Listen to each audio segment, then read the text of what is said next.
हाय, आपण पुन्हा एकदा भेटतो आहोत नव्याने नवीन विषयाचे. आज आपण जाणून घेणार आहोत सेन्सरी इश्यूज मुलांचे. मागे जसं बोललो होतो आपण तर सेन्सरी इश्यूज काय काय असू शकतात मुलांचे याविषयी बोलणार आहोत.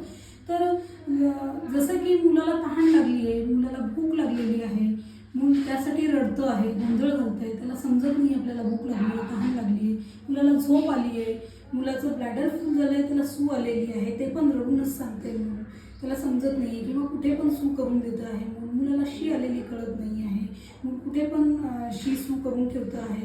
तर या सगळ्या गोष्टी कुठेतरी सेन्सरीशी रिलेटेड असू शकतात मुलांच्या. मुलाला थंडी वाजलेली कळत नाही आहे, त्यासाठी पण मूल रडतं आहे, थंडी वाजते आपल्याला कळत नाही आहे. मुलाला गरमी होती आहे हे सुद्धा कळत नाही आहे, त्यासाठी सुद्धा मूल रडतं आहे किंवा कपडे काढून टाकतो आहे, सांगता येत नाही आहे. तर या सगळ्या गोष्टी कुठेतरी मुलाच्या सेन्सरीशी रिलेटेड असू शकतात. जर तुमचं मूल असं काही करत असेल तर आजच थेरपिस्टशी भेटा, थेरपिस्टचं मत घ्या. थेरपिस्ट तुम्हाला व्यवस्थित गाईड करतील मुलाचा नेमका इश्यू सेन्सरीशी रिलेटेड आहे की बिहेवियरशी रिलेटेड आहे. आणि थेरपिस्टचं मत जाणून घ्या. आपण इथे थांबूया. धन्यवाद.